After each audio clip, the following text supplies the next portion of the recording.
বিভিন্ন অঙ্গ সহযোগী সংগঠনের নেতৃবৃন্দকে দায়িত্ব দেওয়া হয়েছে। উত্তরায় যারা আছে কেন্দ্রীয় নেতৃবৃন্দকে যাদেরকে দায়িত্ব দেওয়া হয়েছে বিভিন্নভাবে সহযোগিতা করার জন্য। আমাদের দলের ড্যাব সহ বিভিন্ন চিকিৎসকবৃন্দ যারা আছেন তারা এর মধ্যে কাজ করছেন। বিশেষ করে বার্ন ইউনিটে যারা কাজ করেন তারা গিয়েছেন সেখানে কাজ করতে।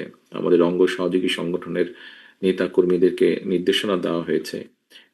প্রচুর ব্লাডের প্রয়োজন হচ্ছে সম্ভবত হসপিটালগুলোতে, যেহেতু ব্লাডের শর্টেজ আছে। এরই মধ্যে আমাদের কর্মীদেরকে নির্দেশনা দেওয়া হয়েছে যে সেখানে গিয়ে ব্লাড ডোনেট করার জন্য ছাত্রদলের পক্ষ থেকে যে সকল হসপিটালে রোগীদেরকে নেওয়া হয়েছে সেখানে টিম করে দেওয়া হয়েছে যে কোন ডাক্তারের সাথে যোগাযোগ করলে ব্লাড পাওয়া যেতে পারে। আমরা আমাদের একটি রাজনৈতিক দল হিসেবে আমাদের অবস্থান থেকে আমরা চেষ্টা করছি। যেখানে ঘটনাটি ঘটেছে সেখানে খুব সম্ভবত এরই মধ্যে সেনাবাহিনী জায়গাটিকে কর্ডন করেছে, কিন্তু সেনাবাহিনীকেও এবং পুলিশ সহ বিভিন্ন সংস্থা যারা কাজ করছেন তাদেরকে সহযোগিতা করার জন্য আমাদের দলীয় ভলেন্টিয়ার্স যারা আছে, নেতাকর্মী যারা আছে, তাদেরকেও নির্দেশনা দেওয়া হয়েছে।